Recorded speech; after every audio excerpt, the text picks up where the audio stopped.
ಓಕೆನಾ? ಈಗ ತಾನೇ CWRC ಮೀಟಿಂಗ್ನಲ್ಲಿ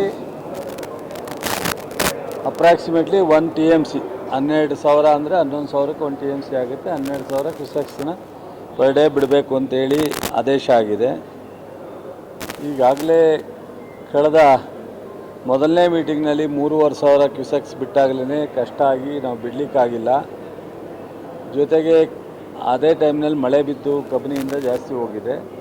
ನನಗೆ ಇವತ್ತು ಕಬಿನಿಯಿಂದ ಎಷ್ಟು ಹೋಗ್ತಾ ಇದೆ ಅಂತ ನಾನು ಈಗ ತಾನೇ ಬಂದೆ, ಜಸ್ಟ್ ಎಂಟ್ರಿ ಫೋನಲ್ಲಿ ಕೇಳಿದೆ. ಅಷ್ಟೊತ್ತಿಗೆ ನಾನು MDಗೆ ಮಾತಾಡೋಣ ಅನ್ನೋ ಹೊತ್ತಿಗೆ ನೀವು ಇಟ್ಕೊಂಡಿದ್ದೀರಿ. ಬಹುಶಃ ಈಗ ಎಷ್ಟು ಹೋಗ್ತಾ ಇದೆ ಅಂತ ನಿಮಗೂ ಗೊತ್ತಿದೆ ಅಂತ ಕಾಣುತ್ತೆ. ಸೊ ಇನ್ಫ್ಲೋ ಬಂದರೆ ಮಳೆ ಬಿದ್ದರೆ ನಮಗೇನು ತೊಂದರೆ ಇಲ್ಲ.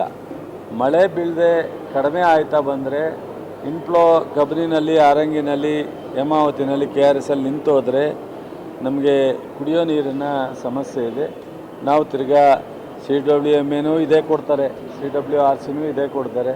ನಾವೀಗಾಗಲೇ ಸುಪ್ರೀಂ ಕೋರ್ಟ್ ಹೋಗಬೇಕು ಅಂತೇಳಿ ಆಲೋಚನೆ ಮಾಡಿರೋದ್ರಿಂದ ನಮ್ಮ ಮುಖ್ಯಮಂತ್ರಿಗಳು, ನೀರಾವರಿ ಸಚಿವರು ಈಗಾಗಲೇ ಒಂದು ಆಲೋಚನೆ ಮಾಡಿರ್ತಾರೆ. ಇವತ್ತು ಮೀಟಿಂಗ್ ಇದೆ, ನಂತರ ಅದು ತೀರ್ಮಾನವನ್ನು ತಗೋತೀವಿ.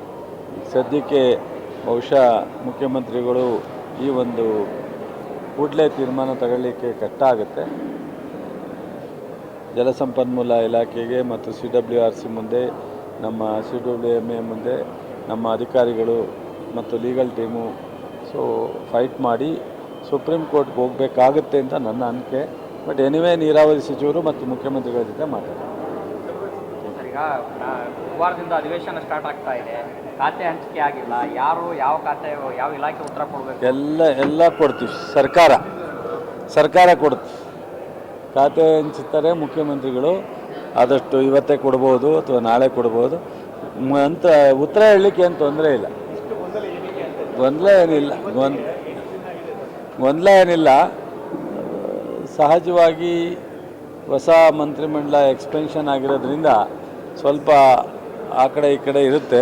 ಇವತ್ತೆಲ್ಲ ಸೆಟ್ಲು ಮಾಡ್ತೀವಿ, ಸಂಜೆ ಒಳಗೆ ಆಗುತ್ತೆ. ನಾಳೆ ಮುಖ್ಯಮಂತ್ರಿಗಳು ಸಭೆ ಕರೆದಿದ್ದಾರೆ ಸಚಿವರು 4 ಗಂಟೆಗೆ. ಏನು ವಿಚಾರ ಮುಖ್ಯಮಂತ್ರಿಗಳು ಗೊತ್ತಿರುತ್ತೆ. ಅಲ್ಲಿ ಹೋದಾಗ ನಮಗೆ ಗೊತ್ತಿರುತ್ತೆ. ಹೋಗಿ ಬಂದಮೇಲೆ ಹೇಳ್ತೀನಿ. Thank you.